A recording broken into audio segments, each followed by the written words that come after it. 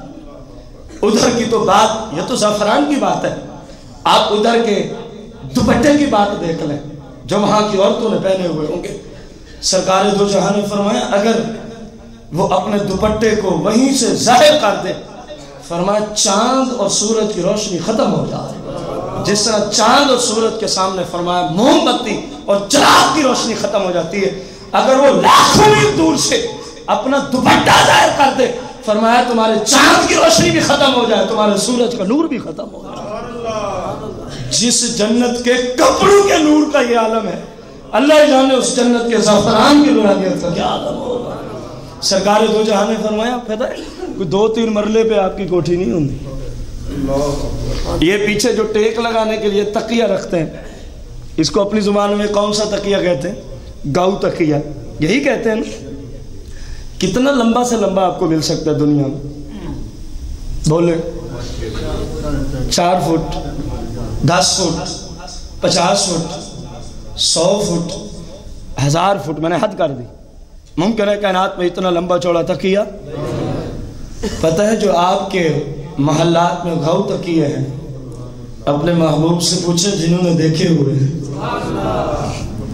فرمایا بندہ گھاؤ تکیے کو اگر ایک کنارے سے دوسرے کنارے تک دیکھنا چاہے کتنا لمبا چوڑا ہے، تو فرمایا جو جنتی تیز تراش ہوا میں اڑنے والے گھوڑے ہیں، بندہ 40 سال ان پہ سفر کرے تو گھاؤ تکیے کہ دوسرے کنارے تک پہنچے.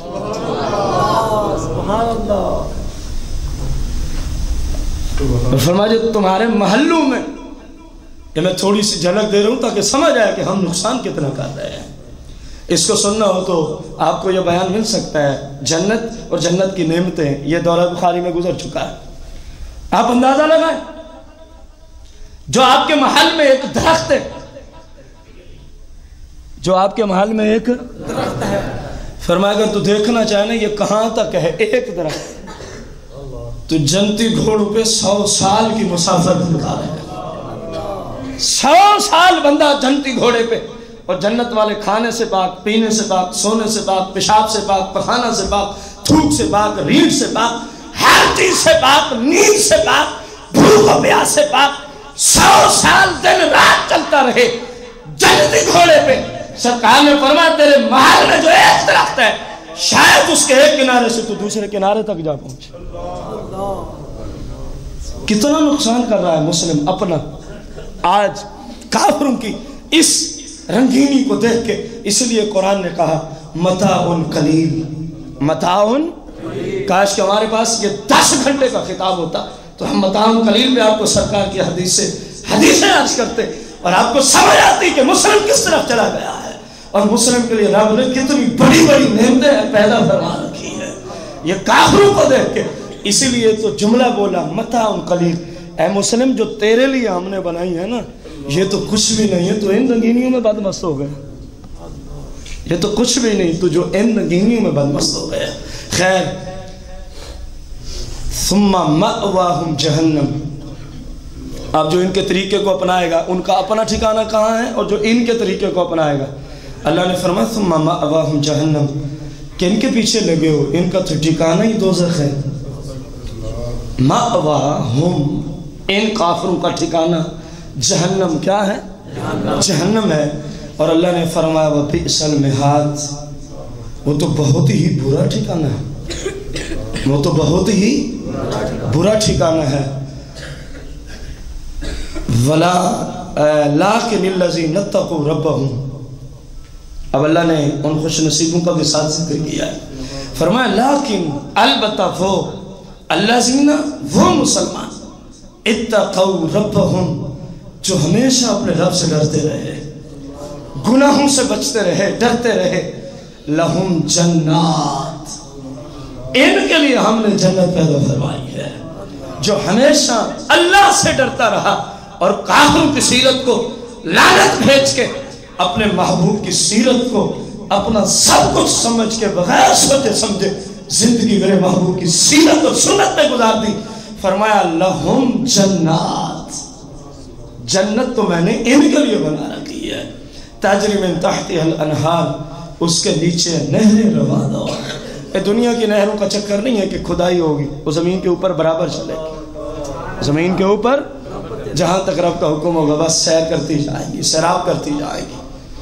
یہ جو 10,000 نوکر ہیں کم از کم ایک دودھ کی نہر ہے، ایک شہد کی نہر ہے، ایک شراب طہور کی نہر ہے.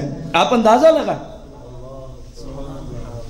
کیا یہ نوکر وہاں سے پانی دودھ شراب بھر کے پلائیں گے؟ اور یہ تو بس آپ کی حوصلہ افزائی کے لیے کھڑے ہیں. سرکار نے فرمایا ہر نوکر کے ایک ہاتھ میں سونے کا پیالہ ہے، دوسرے ہاتھ میں چاندی کا پیالہ ہے، بس وہ تیری خدمت میں کھڑے ہیں. تیرے ذہن میں آئے گا میں نے 10 من دودھ پینا ہے. سرکار نے فرمایا نوکر کو کہنے کی ضرورت نہیں، نوکر کو بھیجنے کی حاجت نہیں، بس تو ذہن میں خیال کرنا 10 من دودھ تیرے سامنے آ جائے گا. فرمایا جتنی خواہش ہوگی اتنا ہی آئے گا، نہ ایک قطرہ کم آئے گا نہ زیادہ آئے گا. دودھ خود تیرے بارگاہ میں پیش ہو جائے گا، شہد خود آ جائے گا. نوکر تو تیری حوصلہ افزائی کے لیے کھڑے، نوکر نے تھوڑی ہمیں پلانا. نعرہ رسالت، نعرہ حیدری. فرمایا تیرے جی میں آئے گا یہ ہرن دوڑتا ہوا جا رہا ہے کہ میں اس کا اتنا من گوشت فلاں ڈش کا کھانا چاہتا ہوں. آپ کے ذہنوں میں سوال اٹھ تو رہا ہوگا، ابھی 10 من دودھ کی بات ہے، اب اتنا من ہرن کے گوشت کی بات ہے، یہ کیسے کھائیں گے؟ ایک حدیث سن لو، امید ہے یہ سوال اٹھ جائیں گے. سرکار دو جہاں علیہ السلام نے فرمایا جنت میں ہر شخص کو اللہ کریم 100 مرد کے مطابق جتنا 100 مرد پی سکتا ہے ہر بندے کو اللہ اتنی طاقت عطا فرما دے گا. فرمایا جتنا 100 مرد کھا سکتا ہے جنتی ہر شخص کو اللہ اتنی کھانے کی ہمت اور طاقت دے گا. اور فرمایا جتنا 100 مرد کے اندر ہم بستری جماع اور جنسی تعلق کی اللہ نے قوت اور پاور رکھی ہے، جنت میں مالک اتنی طاقت اکیلے بندے میں عطا فرما دے گا. تو جو 100 بندوں جتنا کھا سکتا ہے 10 من دودھ کوئی چیز ہے؟ اس لیے میں یہ جملے بول رہا تھا. ذہن میں آیا کہ 5 من میں نے ہرن کا فلاں ڈش سے گوشت کھانا ہے. میرے آقا نے فرمایا وہ جو اس طرف دوڑتا ہوا جا رہا تھا تیرے بس ذہن میں آئے گا، زبان سے کہنے کی حاجت نہیں ہوگی، وہ تیری طرف اڑنا اور دوڑنا شروع کرے گا. اور جب تیرے قریب آئے گا تو 10 من 5 من جتنی تیری خواہش ہے اتنی ڈش میں وہی اسی طرز عمل کا کھانا تیار ہوگا، تو کھا لے گا. فرمایا تجھے ڈکار اور پسینہ جن کی خوشبو مشک کی طرح ہوگی وہ آئے گی، سب ختم، نئے سرے سے تیری خواہش ہوگی. 5 من تتر کا گوشت کھانا ہے. فرمایا جو اس طرف اڑتا ہوا جا رہا ہے وہ تیری طرف آنا شروع کر دے گا، کسی کو کہنے کی تجھے ضرورت نہیں پڑے گی. 5 من تتر کا گوشت تیار ہو گیا، تو نے کھایا، پسینہ آیا، ڈکار آیا، اور سرکار نے فرمایا مشک کی خوشبو اٹھے گی، تیری بھوک ساری ختم، تیری جو سیرابی ہوئی ساری ختم. فرمایا اب تیرے ذہن میں آئے گا میں نے فلاں جنس کے مرغے کا اتنے من گوشت کھانا ہے. فرمایا فوراً وہ حاضر ہو جائے گا، بس تو جو کہتا جائے گا رب کی نعمتیں تیری بارگاہ میں آتی جائیں گی، تو سیراب ہوتا جائے گا. فرمایا متاعن قلیل، کن کے پیچھے پڑا ہے؟ یہ تو کچھ بھی نہیں ہے، یہ تو کچھ بھی نہیں ہے جن کے پیچھے تو پڑا ہے. پھر اللہ کریم نے فرمایا خالدین فیہا، جب تمہیں بلا لیں گے کبھی جنت سے واپسی نہیں بھیجیں گے. یہ عظیم نعمت ہے. ہر بندے کو جتنا مرضی کوئی بادشاہ ہو، وزیر ہو، اس کو کھٹکا ہے میں نے کسی وقت مر جانا ہے. اللہ نے فرمایا عیش کی جگہ جب بلائیں گے تو واپس نہیں بھیجیں گے، موت نہیں آئے گی. نزلن، یہ مہمانی ہے، من عند اللہ، تمہارے رب کی طرف سے یہ تمہاری مہمانی ہے. اور فرمایا وما عند اللہ خیر للابرار، اور جو اللہ کے پاس ہے للابرار، کن کے لیے؟ نیکوکاروں کے لیے، پرہیزگاروں کے لیے، سنت کے پیکروں کے لیے. اللہ نے فرمایا خیر، اس کا مقابلہ کوئی چیز نہیں کر سکتی، اس کا مقابلہ کوئی چیز نہیں کر سکتی. آخر مسلم کو کیا ہو گیا؟ اس عنوان پہ آج آپ نے دوسری قسط سماعت فرمائی جو چلی تھی مہربانی اور شفقت کرنے سے. آپ اندازہ لگائیں کہ دوسروں پہ مہربانی اور شفقت ہم کیا کریں گے جب ہم خود ہی اپنے انداز عمل سے، زندگی گزارنے کے طرز عمل سے اتنے غرق ہو چکے ہیں. ہم تو اپنے آپ پہ مہربان نہیں ہیں، کسی اور پہ کیا مہربانی کریں. اللہ کریم سے دعا گو ہیں مالک مجھے آپ سب کو سرکار کی شریعت سیکھ کر صحیح معنوں میں عمل کرنے کی توفیق و ہمت عطا فرمائے. انشاءاللہ اس کے